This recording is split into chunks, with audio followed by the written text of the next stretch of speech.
Hello, everyone, and good day to you. Welcome back to another episode of Empower Hour with KB.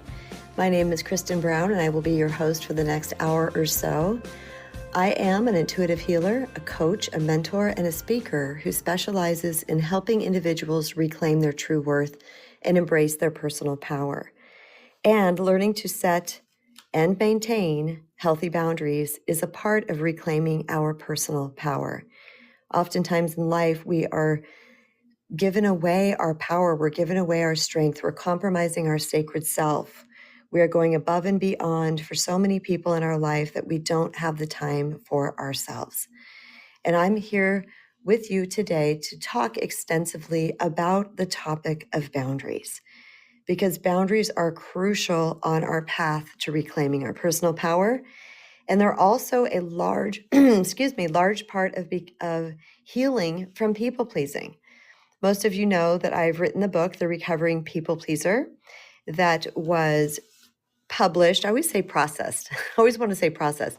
It was published in April of 2023, and it became an international #1 bestseller in just a couple of hours because people are really relating to this topic. Gratefully, with all the news and the media and social media and these type of things out in the world, there's been a lot more information about people pleasing out there.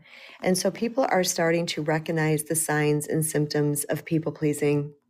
And some people are realizing that it's them.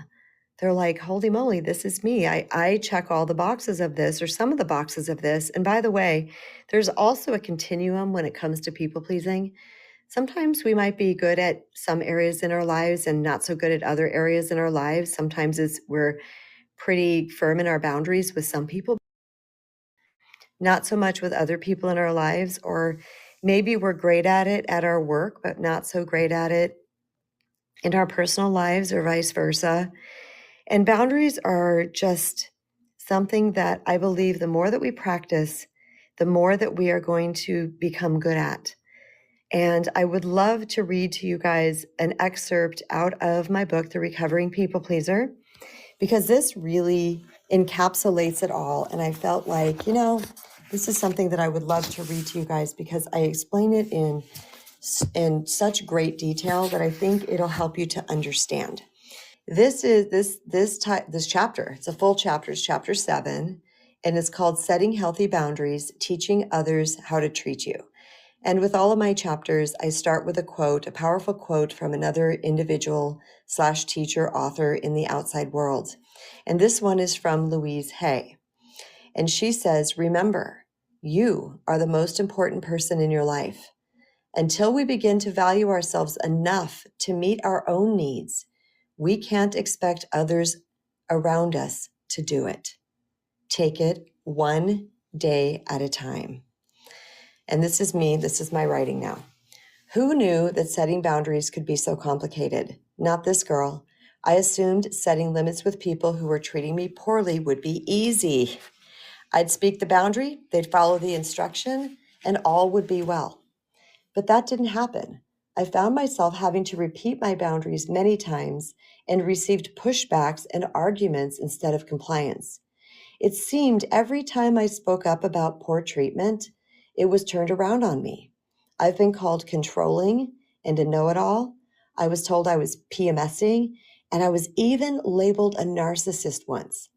I remember back in high school when my best friend, who I'd known since birth, and my boyfriend had cheated on me, people acted like I was out of line for not wanting to be around them. Wait a minute, they betrayed me. Why was I the bad guy? Another time, I kindly mentioned to a longtime girlfriend that she had no-showed her last 3 hair appointments with me, and it was creating space in my schedule that I could not fill at the last minute. And she got upset with me. What's worse, we never spoke again. What the bleep? I didn't get it. If someone called me out on rude or disrespectful behavior, I apologized and did my very best to never do it again. Why wasn't I receiving the same? I'm sure many of you can relate to these examples and so many more. As Byron Katie says, there are no new stories. The characters and scenarios might change, but the feelings are the same. Boundaries can be more complex than we were taught to believe. Therefore, my intention with this chapter is to help clear up any misconceptions you might have regarding what boundaries are, how to set them with intention, what bolsters our practice, and what to do if your boundary is not heeded. What are boundaries? Boundaries is a noun and it's plural. They are unofficial rules of what should be done. They are limits that define acceptable behavior. Boundaries are the way we communicate through words and actions what is unacceptable to us. They set proper limits with others that clearly convey what we are not willing to put up with and what we will not allow into our lives and our energy. Boundaries are designed to protect ourselves and to protect and support our sacred selves. They are the sentries of our minds, bodies, and spirits. Without healthy boundaries, we run the risk of feeling disrespected, depleted, taken advantage of, or intruded upon. Those feelings can lead to anger, resentment, burnout, low self-esteem, or anxiety and depression. Not only are those dense emotional spaces to function in, but they are also contribute to the disconnection and breakdown of our relationships. Without boundaries, relationships are superficial and flimsy because people are dancing around the truth rather than engaging with it. The problem is that without addressing our feelings and establishing appropriate limits, our relationships cannot grow and flourish. Well-placed boundaries serve to fortify the structures of our relationships because both parties are treated in respectful and loving ways. All relationships are designed to show us ourselves. They are classrooms to learn in. They reflect and project what is happening in our inner worlds, where we are empowered and where we are not. When two personalities join in a relationship, romantic or platonic, each party brings a set of ideologies, fears, belief systems, programmed habits, behaviors, and patterns. Each shows up in a way that communicates their values, emotional wounds, and where they're at on their respective spiritual journeys. Each participant has an opportunity to determine what aspects of their behavior are acceptable and which ones are not. Allow me to be radically clear here.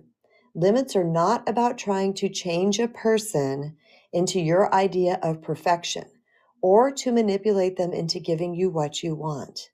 They're also not about building a fortress around your heart and expecting someone to break it down. Boundaries are based on the desire to be treated with respect and kindness and a keen understanding that it is our duty to teach others how to do so.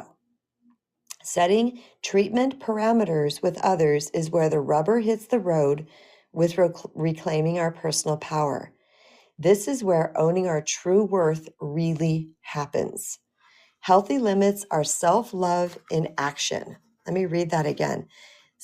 Healthy limits are self-love in action.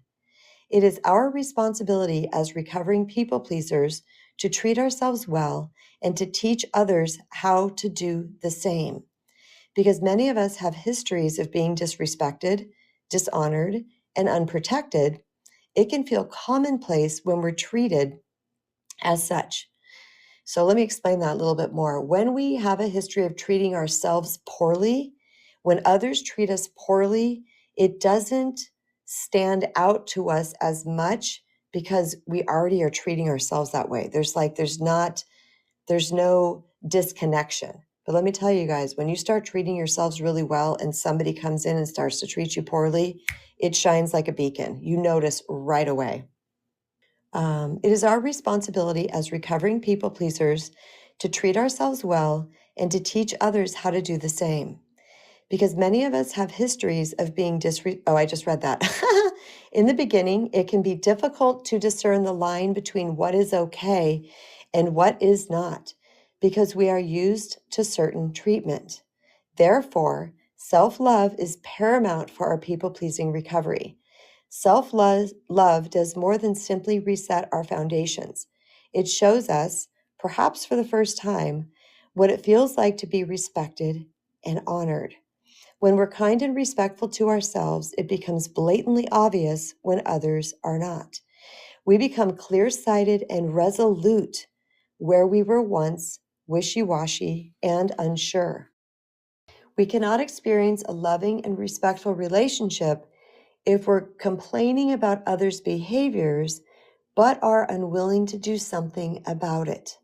Healthy limitations transmit to the world that you know who you are and what you deserve. They demonstrate you're willing to do what it takes to be treated well. Every day we have opportunities to teach people how to treat us. Assuming others should know, in air quotes, what is tolerable sets the relationships up for breakdown. When we communicate where our lines are, our people don't have to guess about what's required to be with us. Additionally, we're not carrying around extra emotional weight for not standing up for and taking care of ourselves. Which comes first, self-love or boundaries? Dr. John Demartini says, this is one of my ultimate favorite quotes, "Any place we are not empowered, someone will overpower." Not long ago, I had a conversation with a gentleman who's a dating coach. He mentioned he often tells his clients to set boundaries, inferring that it's easy. I explained to him that it's not that easy for some people. Speaking up about our limits is one thing, but holding them can be challenging.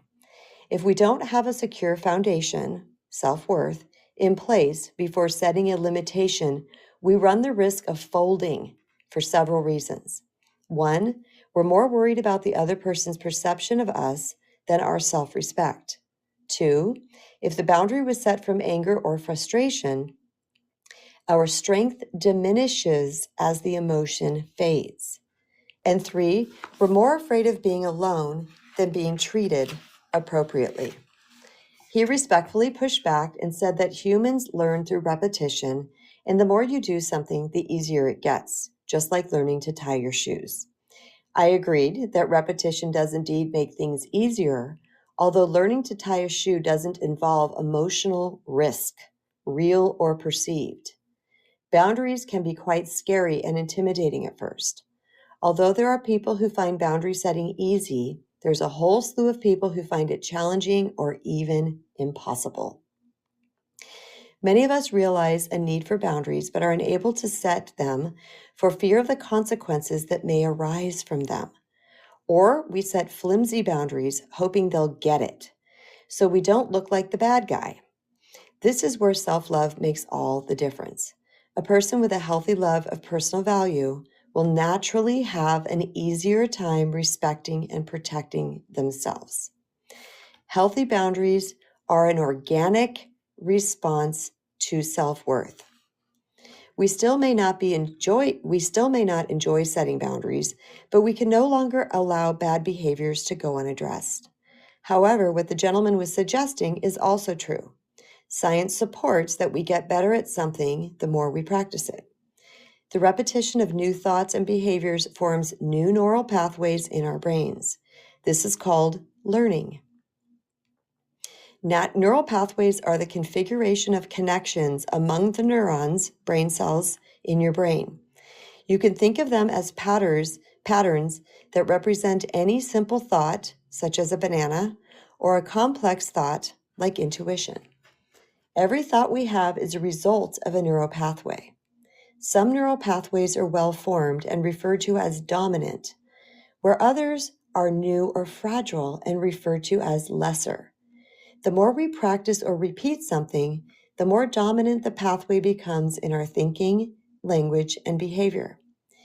Think back to my previous example of spelling and vocabulary words in grade school. I'm referring to something earlier in this book. We learned them by restating them many times until eventually they stuck. The same concept applies here. We can become proficient at setting boundaries the more we practice them. So what comes first, self-love or boundaries? Well, it depends where you are at on your journey. Remember, recovering people pleasers are on a continuum.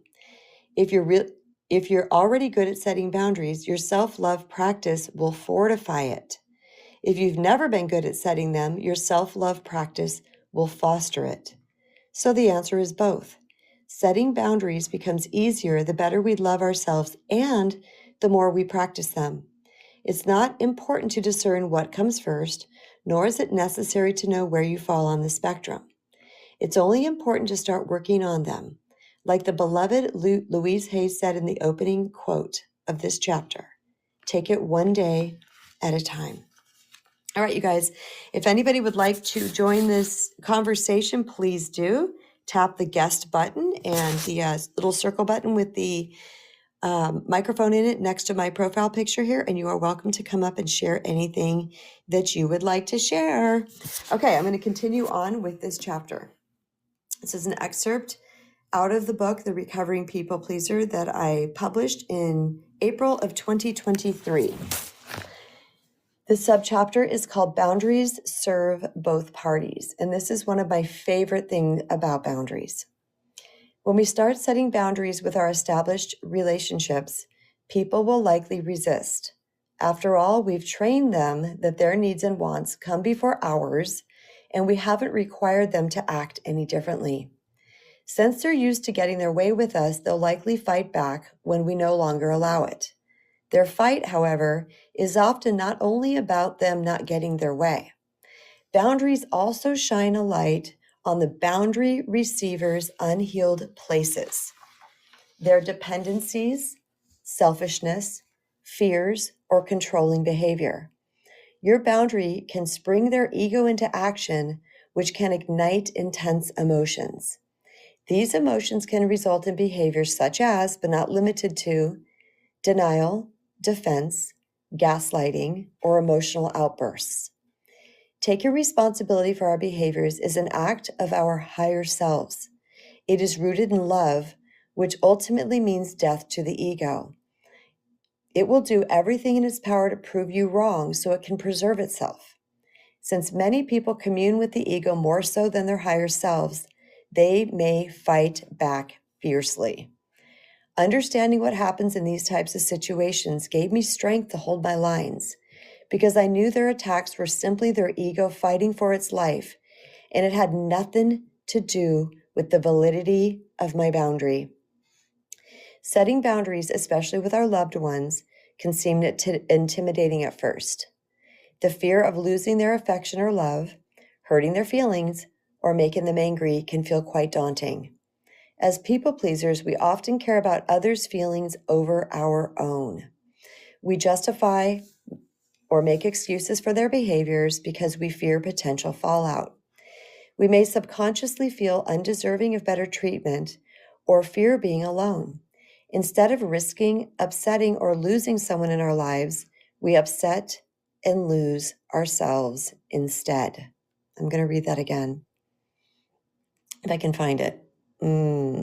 We may subconsciously feel undeserving of better treatment or fear being alone.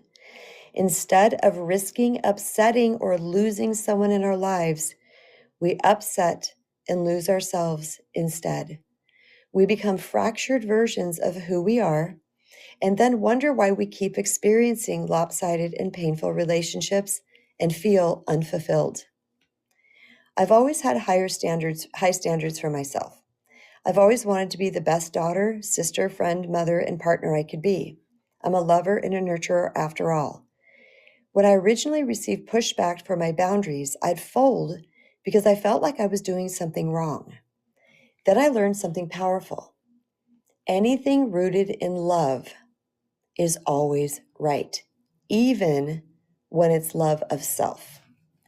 Setting healthy boundaries is an example of God working through me. Since pure love always works for the highest good of all concerned, I realized that healthy boundaries served both parties. You guys picking up what I'm throwing down here?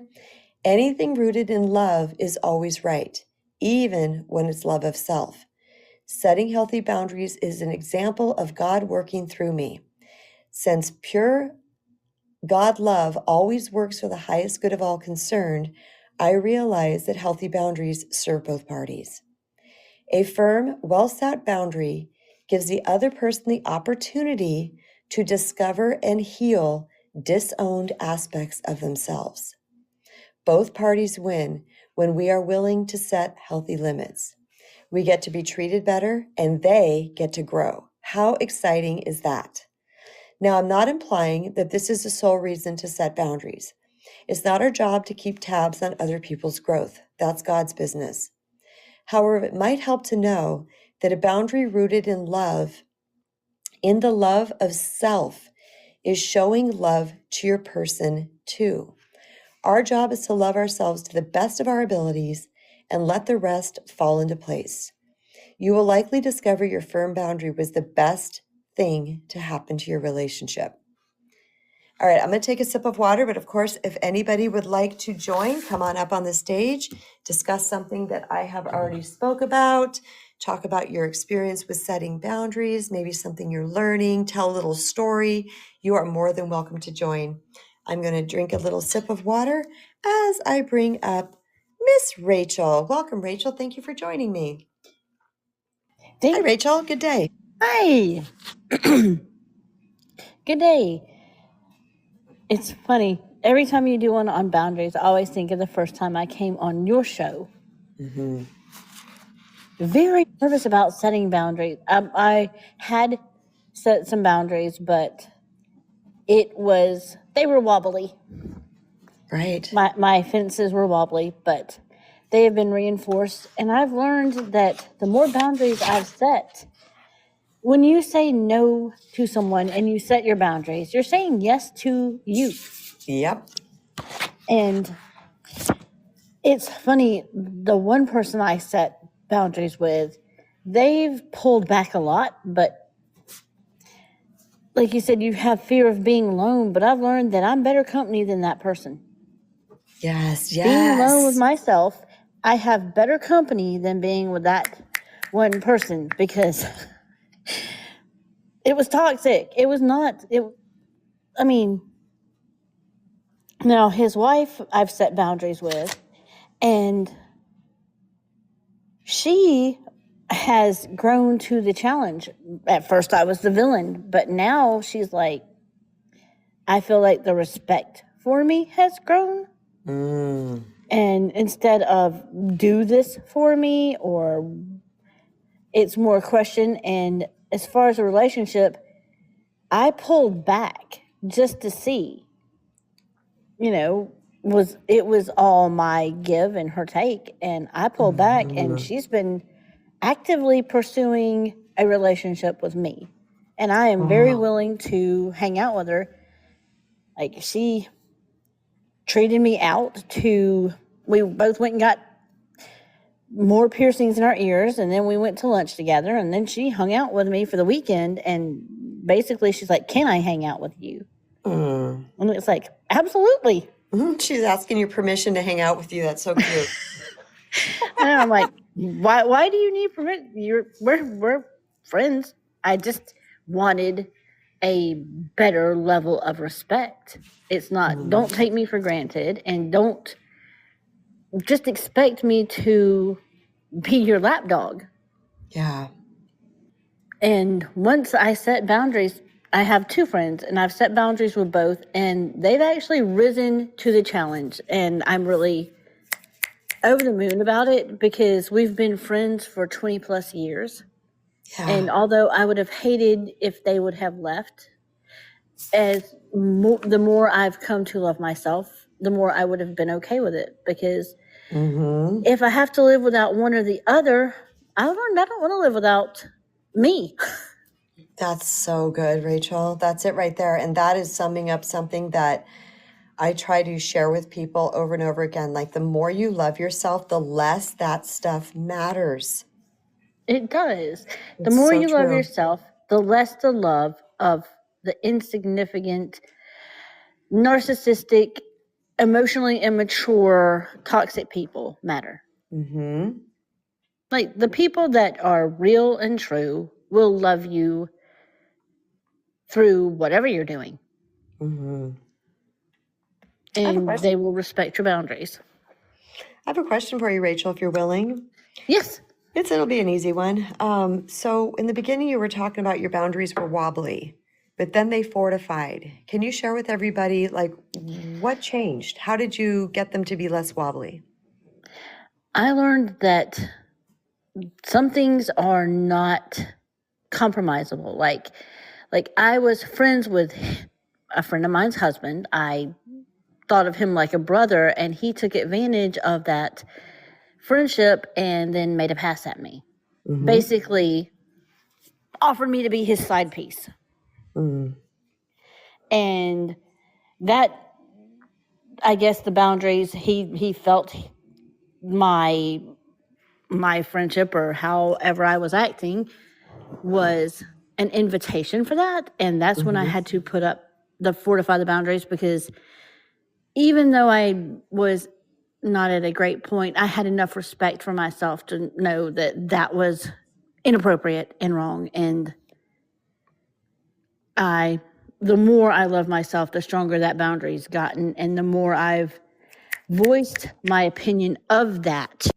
Rachel, you can come back. You just timed out, and there's no one in the queue, so feel free to come up and finish that. But yes, so what I'm hearing you say is you are all in the process of loving yourself in this moment too, as well as setting that boundary. And you said the more that you voiced it, the stronger that it became. Am I hearing that correctly? Yes. To the point I basically said, look, I'm not even going to talk to you, even as a friend, if you're going to bring up anything inappropriate. And since then, I've talked to him some total of once, and he's texted like Merry Christmas or whatever, and I answer a general answer back. Because I don't want him to mistake my friendship for anything else than, you're married to one of my best friends, and I am your friend by association, and although I offered friendship, you wanted more, and the boundary stops there. Yep. And that's where it's at now, and I'm good with it. Yeah. And is it, when you're around him, do you feel uncomfortable, or is it just kind of back to status quo because now he's acting like a respectful human being? Luckily, he has a job that takes him out, and I've only saw him twice. Oh, that's right. Yeah. Since then, and the first time was a little awkward, and the second time was better, because I cared less of if it was awkward. So it's kind of like, you know what?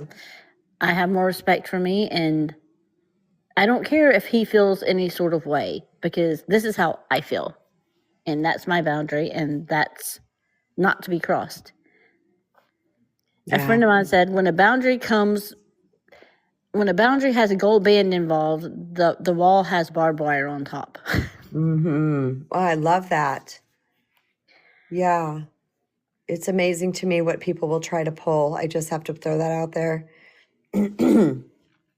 So and your friend doesn't know? No. Okay. Yeah. I didn't tell her because I'm not sure how she would receive it, or really whether she would believe it or not, because it would be she said, he said, and I know. And it's just best. It is a precarious situation.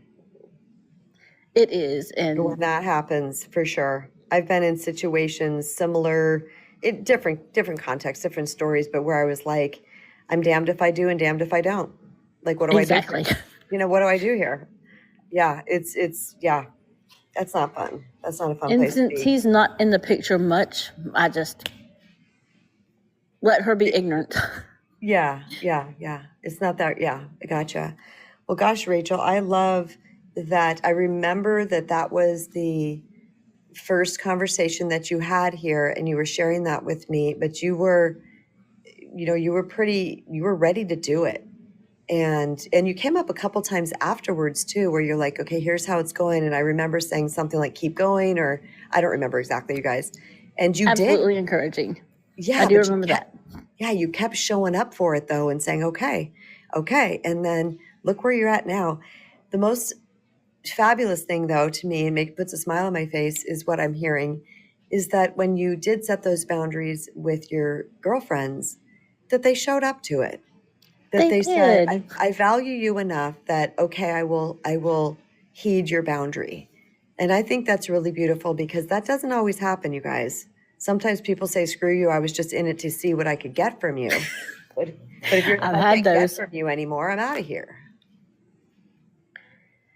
And I'm learning more about boundaries and how to be like setting boundaries when my brother is more precarious because it's family and, well, I'm trying to back off and let him grow as well. Mm-hmm. And it's coming along. Okay. It's a work in progress. See, and that's another great point. Because people that we love, and we really don't want them out of our lives, we can play in this arena, right? We can have it be a work in progress. We can. Mm-hmm. And I've learned, like, at first, when I set the boundaries with the girlfriends. Rachel, you timed out, so can you rejoin again so you can finish? Yeah, okay, she's going somewhere really important here. She's saying when she first started to set boundaries, she was villainized. I have been the villain more times than I can tell you guys because I'm setting a boundary, like a true boundary of, hey, not okay, not cool. And all of a sudden I'm the jerk. Exactly. It's like, oh, well, this, and why would you do? It's like, and I had to learn to be their villain. I was my own hero. Yep.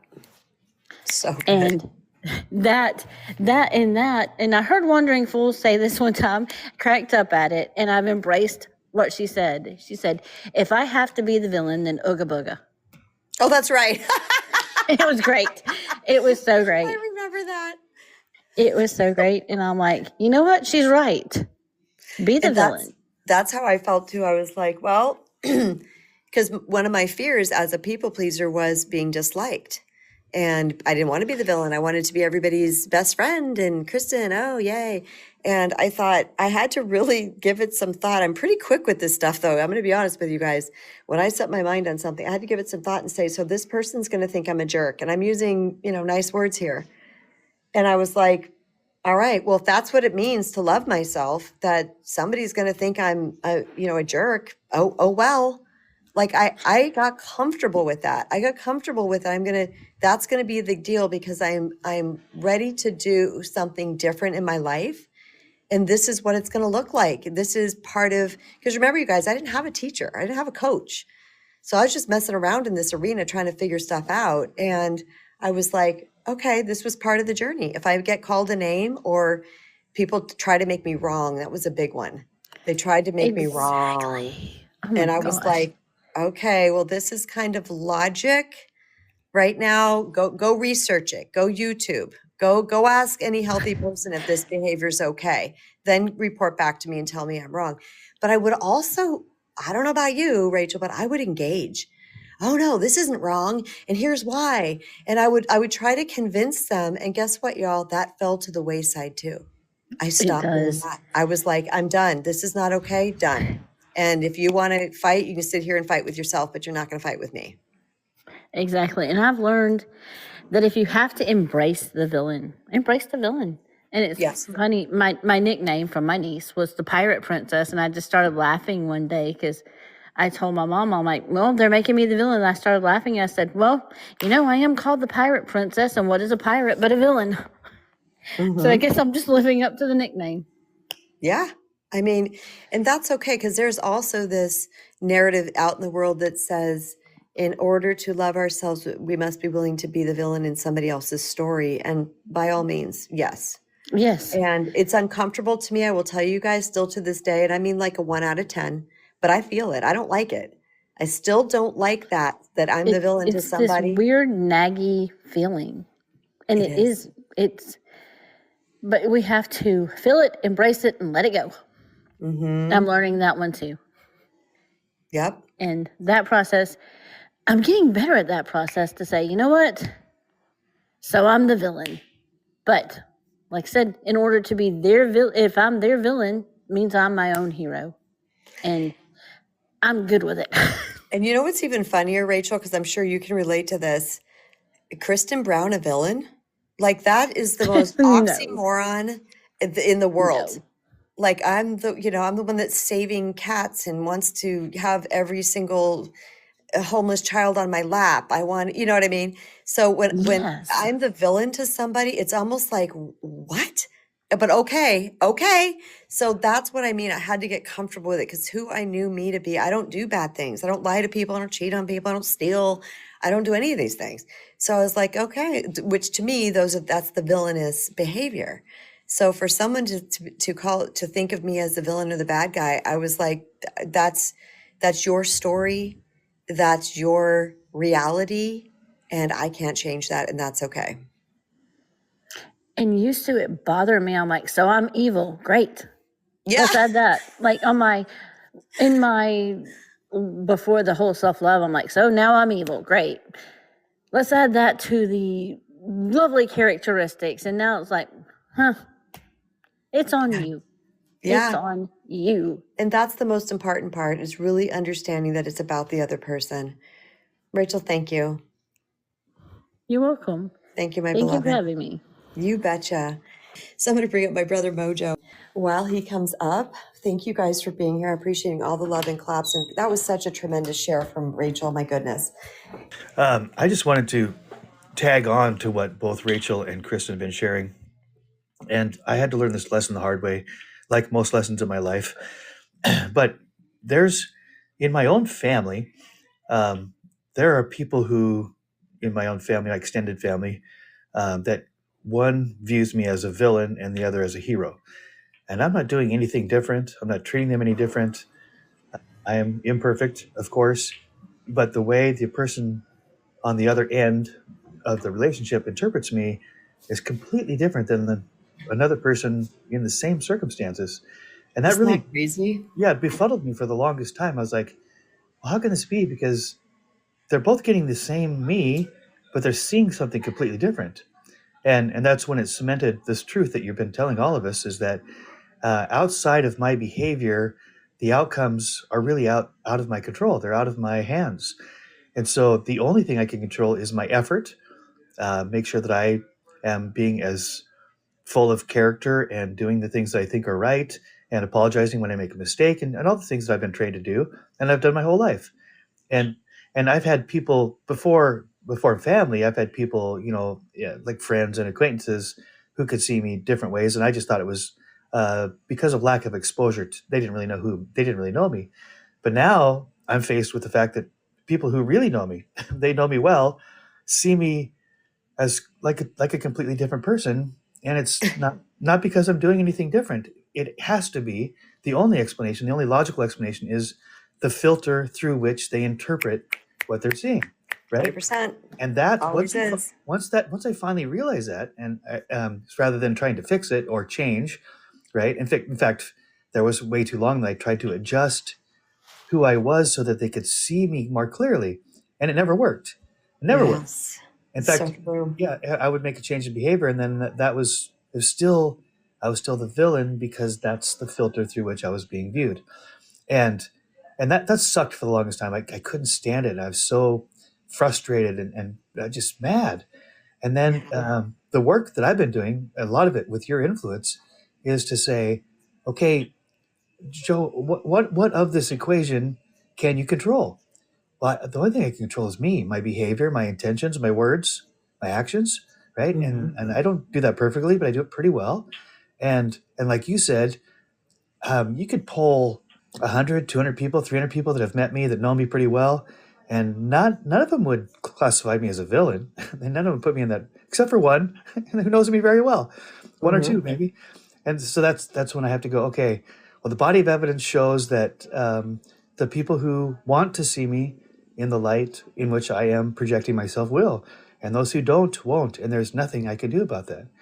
And so it takes me back to this quote that came to me just a couple of weeks ago, and it's, if I become someone I'm not so that someone will love me, the only person they're loving is someone I'm not.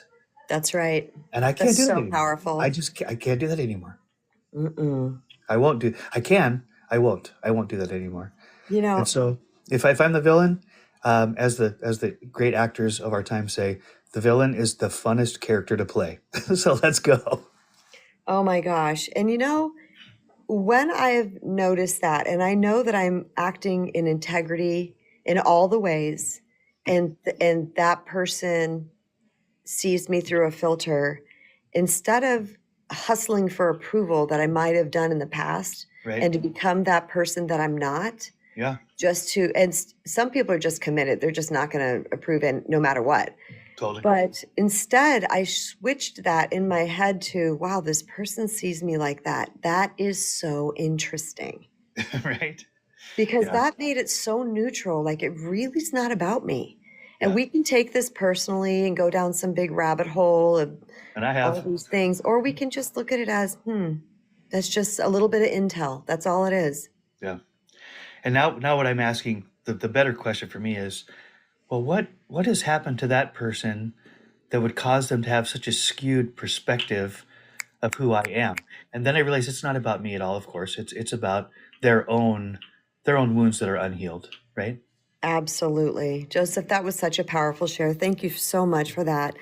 And there's one other thing that I love, and that is that 1/3 of the people are going to love us, no matter what. They're going to love you. 1/3 of the people are not going to like you, no matter what. So we can try and try and try to adjust ourselves and to change ourselves in some way. They're just not going to like you. And 1/3 of the people aren't going to carry their way. So there's 2/3 of the people that we don't need to bother with. That was so freeing to me initially when I heard that. I think I wrote that. I think that might be in the Recovering People Pleaser. I don't remember. Yeah, I think I did. But when I first heard that, my ego was like, "Oh, how dare you say that somebody might not like me? I am so likable. I am so lovable. I'm funny. I'm kind. I'm generous. Da, da, da, da, da, da." And my ego was like, "Oh my God, don't say that to me. I've worked so hard to be a good person." And then I realized you just can't. Yeah. Yep. I was just going to say, VA, you wrote this right when I was going to say this. So funny. It was about to come out of my mouth. You can please some of the people some of the time, but you can't please all the people all the time. And that is 1,000%. And so why bother? So now this is how I see life. I look for people who just like me. They just like me. Not look for, I don't like scan the environment, but I know that if someone doesn't, there's a girl at my gym. I don't know what her deal is. I'm so friendly and nice. I don't just like go run and talk to everybody all the time working out. And I did notice she's kind of like this with other people too. But I'm like, hi, smile at her. I asked her one time what app she was using because she was doing such great workouts. And she's just very cold and abrupt, and she just doesn't really smile much. And then I talked to her another time, and then I just kind of ignored her because I was like, I don't know what's going on with you, but you're not my person, obviously, right? I don't think it has anything to do with me per se, because I've watched the way she interacts with other people. She stays very solo at the gym, and she might like for a second, but she doesn't smile. It's like she doesn't invite further conversation. But a part of me was like, how could you not like me? Like, how I'm so nice, right? How I was kind of thinking that. And then only for a second, because that's the ego coming up, right? The ego's like, how dare you not like me? But then I thought, I don't need, it's just a person. Let me word this correctly so you guys hear me, okay? It's just a person in my story that is not my person. That's all it is. It's a side character in my story that has nothing to do with my worth. It has nothing to do with who I am. That's all it is. Okay, kind of digressed a little bit and got off boundaries, but hopefully we'll get back on track again. Next up, we have Cecilia Grace. Thank you for coming up. Welcome, welcome. Hi, Kristen. How are you? Hi. Hi. I'm sitting right under the speaker. I just noticed. Is it too loud? No, you're great. It's a little bit of slight something in the background, but it's not loud at all. Awesome. Well, thanks for having me. And I wanted to share something that Panache, I listen to him every day. You probably all know this by now, but I listen to Panache every day. He's been doing this morning meditation since the pandemic. And recently he said the ego wants us to believe that if everyone else in the world was more like us, the world would just be better. The person would be better. Everything would be better if everyone was more like us. That's I it. think that's hilarious and awesome and perfect, right? And I was just going to do a little update on that friend that I was talking about that I didn't wind up meeting up for New Year's Eve, because it's really interesting, right? That for me, there was no solid plan. We never said we were going to meet up or anything, right? Or what time, nothing like that. So I was like, all right, this is very casual, no big deal. He was going to be working at some point anyway, because he like does like the pedicabs, rides those bicycles around for the tourists and stuff. And Mm-hmm. so I thought, whatever, it's super casual.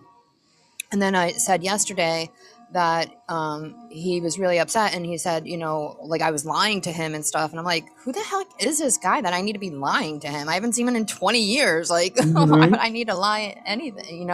And then, so, and then last night he asked me if I wanted to meet up, and I just ignored his message. I'm like, is he serious? I don't feel like I need to explain myself or no, and this is why. I just didn't respond. And then this morning I was up at like 5 a.m. and I just realized right now that I um, messaged him at 5:55 a.m. because I saw Mm-hmm. his response this morning saying, what the heck did he say? You're a stuck up What? effing cow. And I was like, you What? know what? I was like, I am so proud of myself, right? Thank Like, you for first of calling me all, that. Yeah. yeah, like I laughed. I thought it was hilarious, but Stuck up. That's like the 1970s. yeah, was stuck up effing cow, and I was like, so on New Year's Eve, right? Again, I didn't hear, there was no real like set plan, and I was just like, I wanted to go and do what I wanted to do, and that's what I Mm-hmm. did. And I'm just looking back of all like that feeling that you go with, that spirit that you go with, that yeah, this Yes. is, I'm following what I want to do. And I didn't meet up with him. And then to me in the past, I was just thinking this too, me in the past would have said, oh yeah, since I didn't meet up with him on New Year's Eve and blah blah blah, yeah, sure, let me go see him tonight, like yesterday. But I'm Yeah. like, I'm so glad I didn't respond to that message either. And then the confirmation this morning of the message, that I was like, that is crazy, but awesome too, that I responded. I'm only noticing right now that I responded to him at 5:55 a.m. saying, I Mm-hmm. am so glad I didn't meet up with you. Like, I really hate Yes. myself. And then I blocked him. And that's it, you guys, right there. You're seeing it in real time. This person has come at Cece and she's like, whoa, hey. And then it just gets worse and worse. And she didn't do anything, right? Right. We have to be willing to be the villain because, like she said, she would have tried to make it up another day. Who's done Right. that? Raise your hand if you've done that, Yeah. you guys. I Yeah. have. Oh, I can't do it today, but let me hustle and make sure that you still like me and you're not mad at me. No. And you know what? Sometimes, you guys, hear me well. Sometimes being called a stuck up effing cow is the best word you can hear because you are getting radical intel from a person. That's right. And I got it even before meeting up with him, right? Or even Mm-hmm. before, like, I mean, because I did meet up with him, but even before that, I was getting that information, right? Which is like Right. why I didn't even like make this plan or think like, oh yeah, let me go meet up with him. Like, I just did my own thing and I was listening to that. And to me, that's loud and clear signs right there, that I wasn't like, oh, let me go meet Dean. Like, he's the only person I know right here in Dublin. No, I didn't even need to do that. I was good working on Yeah. my own. Oh my It's gosh. amazing. Just looking back at that whole thing, I'm like, wow, that's cool. It is really cool. And, kudos to you, Cease, for spotting that immediately and being and laughing at it because initially for me it's always a little jarring, but then I laugh at it. I'm like, what the heck? And then I'm No like, oh way. my God, then it becomes I was funny. laughing. I was like, what? That's hilarious. Oh, yeah. Cece, you timed out. If you want to finish that, come on up. And I do have someone in the queue. I've actually now have two someones in the queue, but I'll give you a minute to wrap that up because I want to keep moving through the queue, as you guys know that I do. Look at all those rhymes. That was really cool. But yeah, that whole thing again, just looking back on it and like, I remember the exact feeling of, the initial communications with him, right? that, oh, it was very casual, but there was no real draw to me to like meet up with him or anything, no real Mm-hmm. and so I just did what I was feeling. And again, just to see everything, how it worked out. And again, that I messaged him at 5:55 in the morning. I was like, whoa, this whole thing was beautiful. Thank you. Yep, that's exactly right. Thank you, Cece. Appreciate that. And Cool Beans had messaged on the back channel and said, can you imagine his behavior if he didn't get his way after hanging out several times? Oh, yeah. This is the thing for people, and this has nothing to do with CC's story. This is something generally that I'm gonna put out there because it is under the umbrella of boundaries. I tell people who have a history of attracting toxic and narcissistic type people, abusive, emotionally abusive people, or controlling people, I say set boundaries often and early, often and early. Now, this doesn't mean you're over there controlling the person. This boundaries aren't about control. And I am actually going to have a part 2 on this tomorrow. Boundaries are not about control, okay? But if the person is whatever they're doing and you set a boundary to that dysfunctional, disruptive, disrespectful, uncool, mean, whatever type of behavior that it might be, okay? You set those often and early, you're going to see who your person is. You're going to see who that person is. And when we don't set them, the relationships goes on. We get more connected with them. Maybe we even sleep with them. Now we've bonded. And then this stuff's still going on and we're still ignoring it. And we kind of start to speak up. Now we're like, chest deep in this relationship and we're trying to backpedal. How about if you learn that stuff in the beginning? You start to set those boundaries often and early and see what your person is made of. Colleague, thank you so much for joining. I don't believe I have spoken with you yet, but thank you for being here, colleague. I thank you for doing Welcome. it, Kristen. Yeah, I am a newbie, but I'm really glad to participate in this discussion. So, Thank you. by saying the quote that you mentioned earlier, it's an oldie but goodie about pleasing some of the people some of the time, but you can't please them all of the time.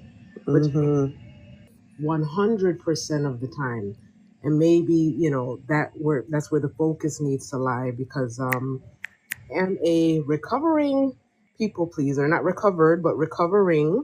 Mm-hmm. And I realized that people pleasing and the root of rejection are kissing cousins. So I'm really trying to just really get healed in that area. And I find that to be helpful. It's helping me to value me. And so by valuing me, it helps me to value celebrating those who value my presence. And if you don't, you can just keep it moving. So I'm growing. I'm not there, and every now and then we have indicators that let us know, you know what, sister, you ain't there yet, I had something over the holidays regarding my sister, my blood sister, and she said she was going to New York. She was going to catch a play and, kind of, like a little fun trip or whatever. And I'm like, okay, that would be nice to, for her to invite me along. She never did. She actually invited someone that she met very recently. And I'm like, okay, I'm your sister. You didn't invite me, but yet you invite this person who's, practically a stranger. And I had to really process that, because initially I was like, what's wrong with me? Why didn't you Right. invite me? Why wasn't I not worthy enough to be invited on this amazing trip? And then eventually I just had to release it. For whatever reason, Yeah, she didn't choose me, but that does not minimize my value. that's it right there. Yeah. Yeah. And Yeah. I love that you referred to recovering. And that's why when I wrote my book, Callie, the Recovering People Pleaser, my publisher wanted me to change it to recovered. Mm. And I sat with it and I understood why. She was like, recovered, it's like what you're aiming for. That's what you want on your book title. And she publishes tons of books. And she's a great title writer, but I thought, no. I said recovering, I might be 99, but I'm still not full. And I still notice myself doing things sometimes that are in that arena. They're not detrimental to me like they used to be, Yeah. but I like having that space that I'm still learning and I'm still growing. Yes. I like that. I like that. Yes, we're evolving, we haven't Mhm. fully arrived. And I think others can connect with people better when they're still on that same journey. They may be further along, but they're not like, okay, I got my stuff together, it's all good. It's like, no, I've learned some things and I can teach some things and I can, I still have things that I can learn. And it's real and it's authentic. There you go. It's and I think that's what people connect to is the authenticity, the story, the realness of it, because we're all going through this stuff. And the faster we realize we're not alone, Yes. that's a huge part of this for me, is like we're all messy little, I call us teeny tiny baby humans. We're like little toddlers toddling around trying to figure this stuff out. And Love it. knowing that everybody else is teeny tiny little toddlers trying to figure this stuff out too, I feel like that takes a large part of I'm fatally flawed. It kind of takes that away when we realize we're all imperfect and we're all trying to get Absolutely. better. Mm-hmm. Absolutely, absolutely. Well, thank you again. Keep doing what you're doing, and I look forward to jumping on other calls in the future. Well, Kali, I'm so glad you're here. What an honor to have you. Two things. You're going to be getting 200 vibes for being your first time up on my stage. And second, I absolutely love your profile picture. Oh, It's so pretty. I love the butterfly. It's awesome. I appreciate that. All right. Have a blessed new year. Okay, you too. Bye, Kali. So good to meet you. By the way, I love her name, Kali. That is so pretty. That is so cute. Thank you. You're welcome. Okay, Kali, you can hit the leave button at the bottom. That keeps you in the talk, but drops you off the stage. Awesome. Thank you. You're welcome. Thanks for coming. I look forward to hearing you on other people's stages as well.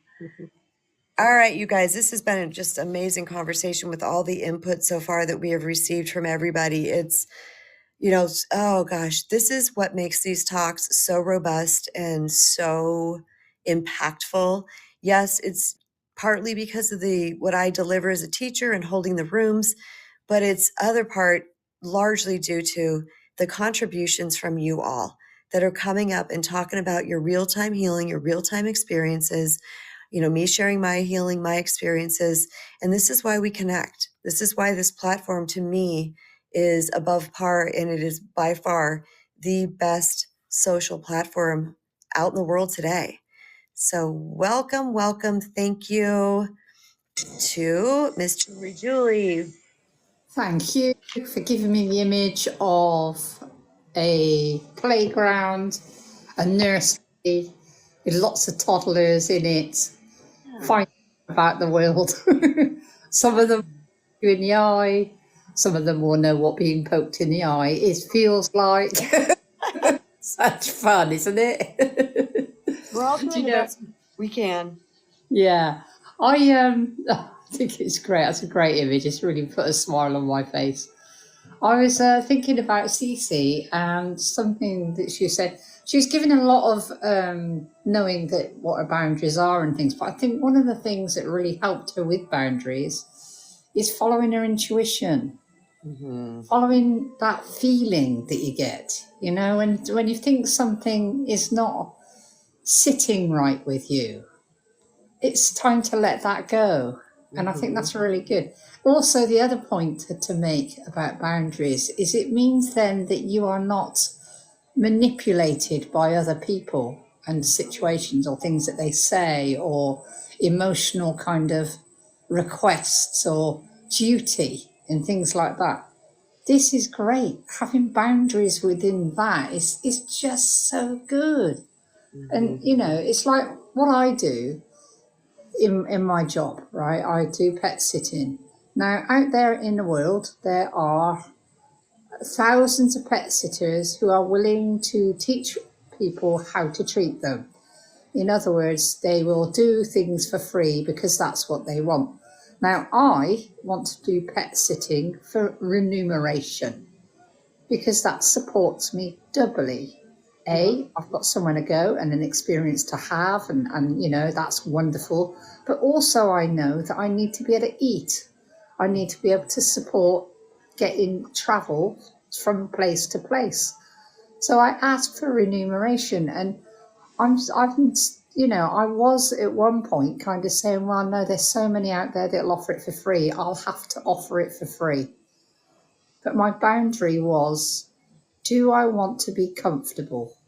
Do I want to be in tip-top condition to offer that service? Yes, I do. So what are my boundaries then? My boundaries are, this is a transactional service. Absolutely. You pay for my integrity. And that's the boundary. Yep. If you're not willing to pay for that, then you don't get to experience that service. End of story.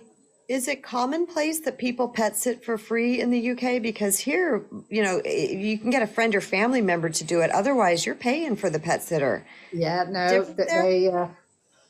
they feel in this country, the UK especially, and also in Europe quite a lot too, that you're being paid by having accommodation. Oh, gotcha. Okay. And that for me, no. I'm caring for your home. Yep. Because it's With not just your pet home. sitting, it's house Yeah. sitting. Yes. Yeah. Within your home, I'm abiding by the rules that you've set out. Yep. It's a service. Yes. This is the thing. It's not a holiday. Yes. It is a service. And there you go. That's why setting those boundaries are important, because it tells people how to treat me. It tells people how to respect my idea of alternative living. That's what it does. And you know what? You're not at any loss for jobs. I mean, they creep up all the time, don't they? Yeah. Yeah, they are good. I'm very blessed. Yes. Because of really the services that I've given, word of mouth is supplying more sits, Yes. more places to be. Word of mouth is because somebody is paid for that. They are happy with the service. They're happy with the price of that service, and they recommend to other people.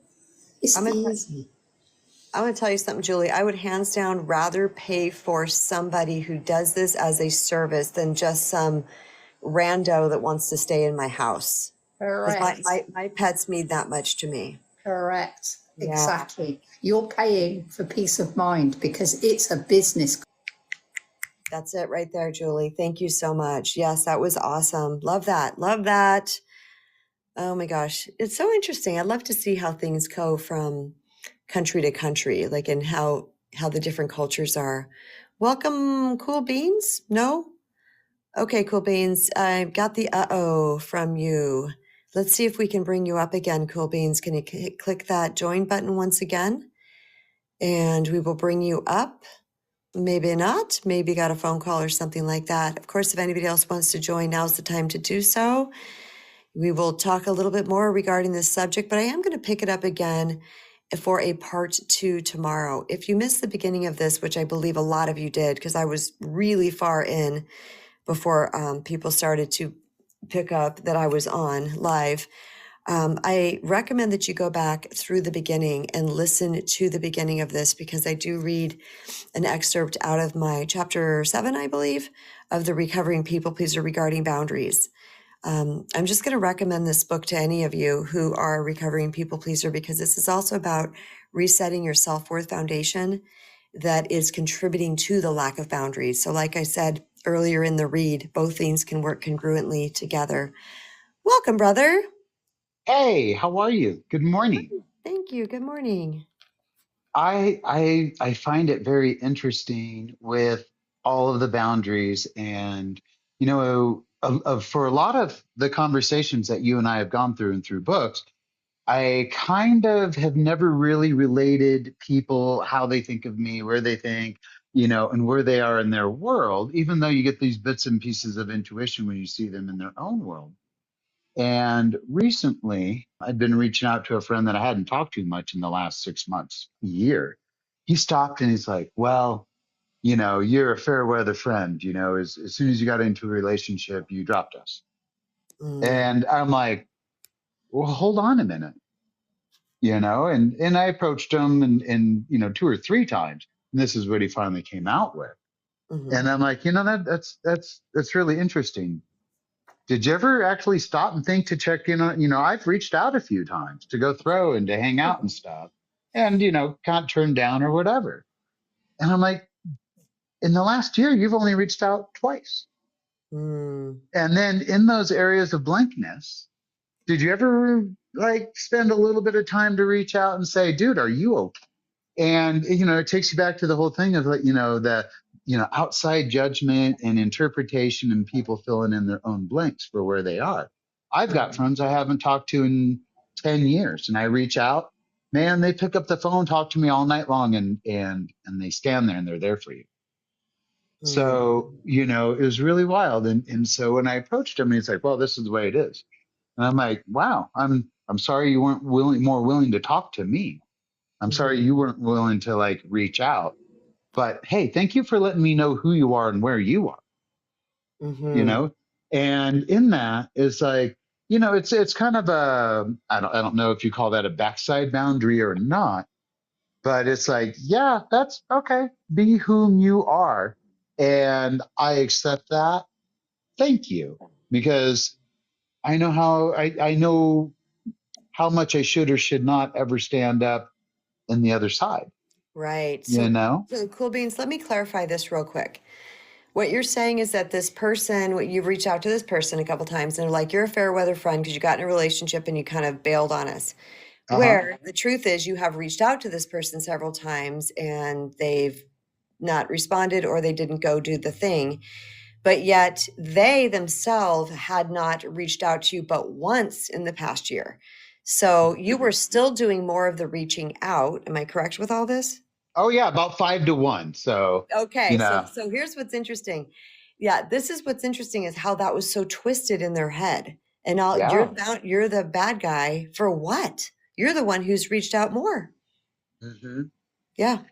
And it's really funny because like when I've crossed paths and seen him, I'm like, hey man, you all right? Yeah. Mhm. And it's a cold shoulder, it ghosting in person type of thing. Reach out Mhm. again, dude. Are you okay? We okay? Yeah. Yeah. All right. And I sit back and it's like, there's an interpretation of something going on over there. And it's all created in their own world. And then it's kind of cool because at the same time, we get to like reflect inward and think on our own place. Where do I do this? Where have I ever like, created my own interpretation of a relationship or a situation? What do I get to do with that? How do I get to see this? And that's been a really cool thing. It's like, dude, what a great lesson. Thank you. Yeah. That is so amazing. That is so healthy. That is such an empowered thing to do. Everyone is when you're like watching somebody else's behavior and realize how wonky it is, and then saying, "Do I do that?" That's where growth lies. There's so much that we can learn about ourselves by observing other people. Is there, I don't know that I have a boundary with this person, other than, okay, my door is not as open to you anymore, That's right. you It's not know? it's not literally a boundary. You can come back, Cool Beans, if you want to. There's no one in the queue. Yeah, if you've got time, you can pop back up again. Right. And sometimes it's not, in this particular case, when it actually comes to talking about boundaries, we are talking about how to teach people how to treat us.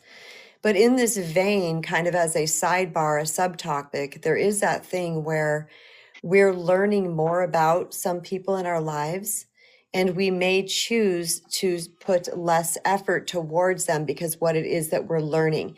So this might be kind of just a little internal boundary for oneself about protecting our energy and not expending it places where it's not going to be valued or appreciated. Very much. Very Yeah. much.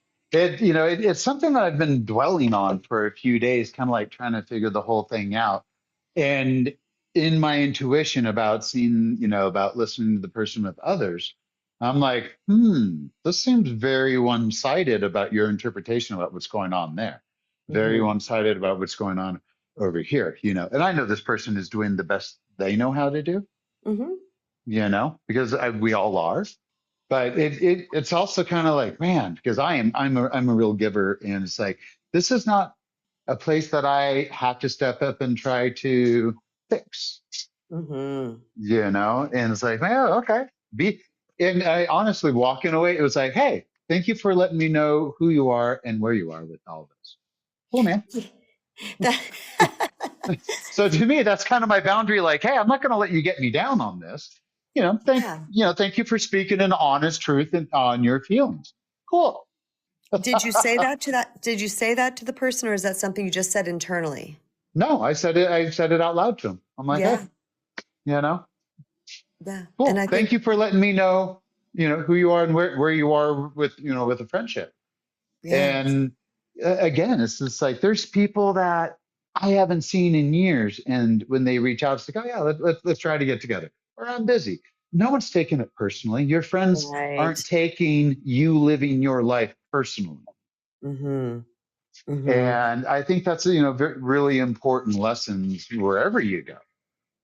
Hey, understand, yes, everybody has got their own things going on in their world. And sometimes it's easier to get together with people than it is at other times in our lives for whatever is Yeah, going on. Mm-hmm. sure, absolutely. But kind of a cool little ride in there, and in another area of boundary, as with my ex, I've set a boundary that's like, hey, I deal and work together with the kids, but our personal lives, let's keep those separate. I don't need to mingle in personal lives and things at all. Mm-hmm. Healing from past traumas and stuff. And while the kids are here, the one has gotten sick after another, and all four of them have now had like 24-hour stomach flu Oh norovirus no. thing. Oh no. And with car, and the car's got to go in the shop, and there's a breakdown, and there's all these things going on. And I reached out to my ex and said, hey, do you mind helping me get this other car into the shop and getting it back? And I get nope, no problem at all. What do you need? I need you to drive. Well, my very sick daughter is like, nope, keeping you two apart. And I'm over here with my sick daughter in the car now because she's not going to allow me to do that. And I'm like, Mm-hmm. the whole purpose of this is so I don't get sick from you too. Mm-hmm. Mm-hmm. It's like, Right. okay, and at the same time, she's trying to balance herself, sick family, and separated parents while she's on vacation. And I just Mm-hmm. feel so bad for the young lady. But it was Yeah. kind of cool to see that my boundary with uh, the separation of things worked out just fine. And that's to be. That's one of the things you've done recently. If you can hear me, you're kind of getting robotic, but when you told me that you wanted to have a clear delineation between the topics that could be discussed with you and your former person. And just remember when you told me that, I was like, that is so powerful because it's not saying I hate you, you suck. We don't want to communicate. It just means this is off limits. And that's a boundary. That's a clear boundary. Yep. Mm-hmm.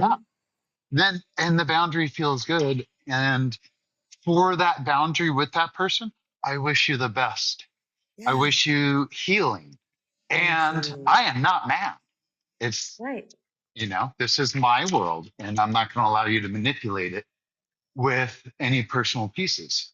Mm-hmm. So, and that's felt pretty good. And, I'm hoping these little bits and pieces of dealing with the kids will bring that character to their mind, and maybe they get to learn something from it too. Maybe we can hope Right? and pray. Thanks for coming up, Cool Beans. You know what I love that he said? He said, I'm not mad. I'm not mad. And this is so important because sometimes I set boundaries with people and it's not because I'm mad. It's because this doesn't work for me. It's like, that's not okay. And what's so interesting is the more healed that I become, the more boundaried that I am, the more that I love myself, the less heightened emotions I feel. I guess that's a better way to say it. I don't have these spikes in emotions anymore. So it's like somebody does, something that's not cool or whatever. And I kind of have that, like, what? Excuse me? Like, what is that? And I remember when I've set boundaries with a person in my life, that person would always say to me, why do you hate me? And of course, it was a young person at the time. Okay, why do you hate me? And I was like, oh, this is not, has anything to do with hate. This has to do with love. I love me and I love you. I'm setting this boundary out of love. But because they have felt so badly about themselves, when the boundary came, they thought there was something wrong with them. So they projected that onto me. It's like, no, that's not what's happening here. So what I love when Cool Bean said, I'm not mad.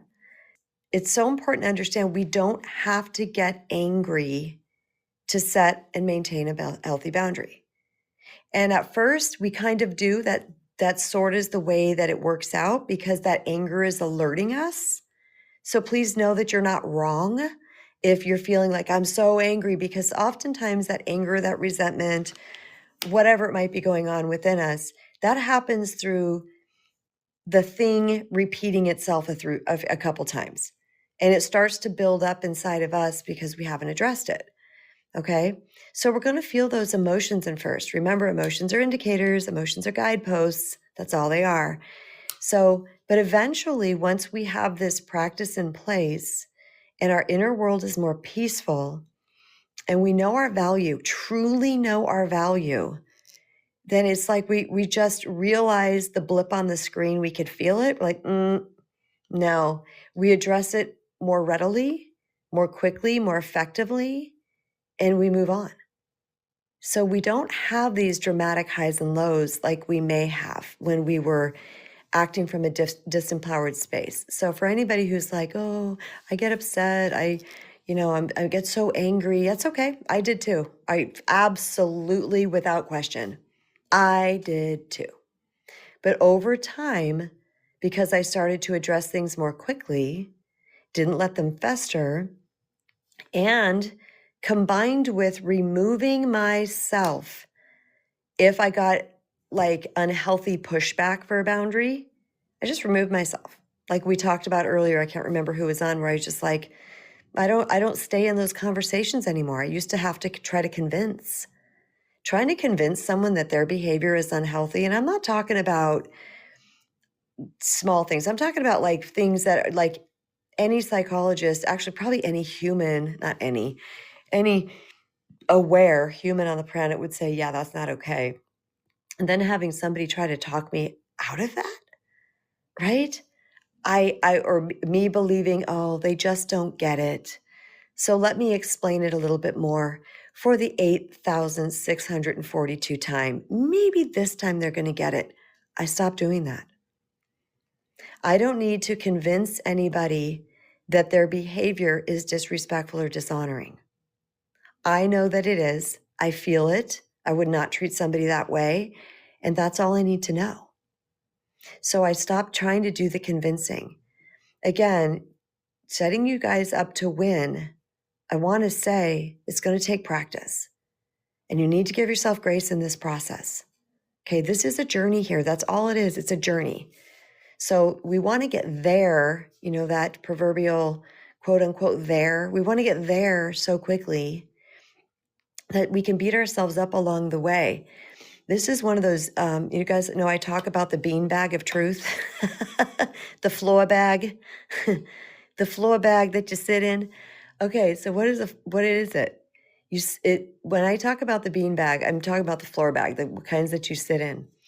When you nestle into the bean bag of truth, and the truth being that these things take time, when you really embrace that and allow that to be part of your psyche, of your understanding of life, that takes off so much pressure. It takes off so much self-judgment. It really even helps you to be less judging of other people. Because I have, on this journey, I give people grace for that space. I absolutely do. But I've had other people in my life that are looking for people to change right now. I've said it, they need to change right now. This is an unpacking. This is a dismantling. This is a journey, and it takes a minute. That doesn't mean we put up with ish. That's not what this means whatsoever. But we allow for that because it's the truth. And we will reach that goal if we stay on track and keep aiming for it. I also wanted to alert you that I do have a piece of merch that is titled, Don't Mistake My Kindness for Weakness. It's such a powerful piece. Don't mistake my kindness for weakness. That means I am kind to you all day long, but I will set and maintain healthy boundaries with you whenever I need to. Okay, that's a beautiful piece of merch I have over there in the store. I really like that creation, by the way. Also, peace, love, and boundaries. Remember, that was a powerful talk I gave some time ago. And this means peace. I'm staying in peace, all peace and love, right? Hippie peace and love, and boundaries. Same thing as don't mistake my kindness for weakness. Both of those pieces are available over at my merch store. If you tap on my profile picture here, that will take you to my profile where you click my link tree, and that will take you to my link tree. And I believe it's at the top, and you can scroll through and check out all the little pieces of merch that I have over there, all the creations. I create them all myself, you guys. And if there's anything that you ever want in a different piece of merch, just let me know. Just send me a message here, or you can email me directly at hello@kristenbrown.org. I'm getting a beautiful back channel message from somebody. I'll keep your name quiet. Thank you. You are a blessing to me. I can't thank you enough. And you, my dear, are so, so, so welcome. I'm glad that you're enjoying my content. I do deliver from my heart. I do because I care. And oh, I can say your name. Okay, it's Tiffany Sabren. Thank you, Tiffany. You didn't. I'd like for people to say whether I can say their names or not. But thank you, Tiffany. I appreciate that so much.